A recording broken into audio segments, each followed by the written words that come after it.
கரூர் செந்தில் பாலாஜி அவர்கள் நேற்று ஒரு பேட்டியில் கூறியிருக்காரு, ஓட்டுக்கு நாங்கள் பணம் கொடுக்குறோன்னு சில கட்சி சொல்லுது. அப்படி நாங்கள் கொடுக்கறதுக்கான ஆதாரம் ஏதாவது இருந்தால் அதை நிரூபிக்கணுமா? இதையே நாங்கள் அவங்க கொடுக்குறாங்க, இல்லை அவங்க எங்கள் மேலே யாரெல்லாம் பழி போடுறாங்களோ அவங்க மேலே நாங்களும் பழி போட்டால் அது அரசியல் நாகரிகமாக இருக்காதான்.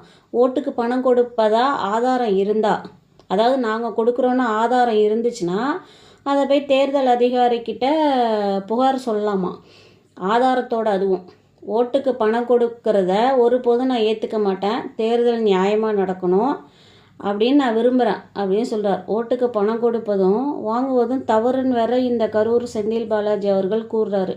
பார்த்துக்கோங்களேன், தேர்தல் வந்தால் எப்படிலாம் பேசுகிறாங்க. கோவை மாவட்டத்தில் 1,00,000 கோடியில் வளர்ச்சி பணிகள் என்ற தலைப்பில் தனி தேர்தல் அறிக்கையே வெளியிட்டிருக்காராம் இந்த கரூர் செந்தில் பாலாஜி அவர்கள்.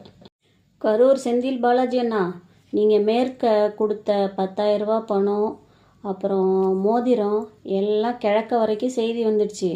அநியாயமாக நாங்கள் பணமே கொடுக்கல, ஆதாரம் இருக்கா, தேர்தல் நியாயமாக நடக்கணும், பணம் கொடுக்கறதும் தவறுது வாங்கிறதும் தவறுன்னு சொல்கிறீங்களே, இதெல்லாம் நியாயமா? நீங்கள் அதிமுகவில் இருக்கும்போது ஸ்டாலின் சார் அவர்கள் உங்களை எப்படியெல்லாம் திட்டினார்.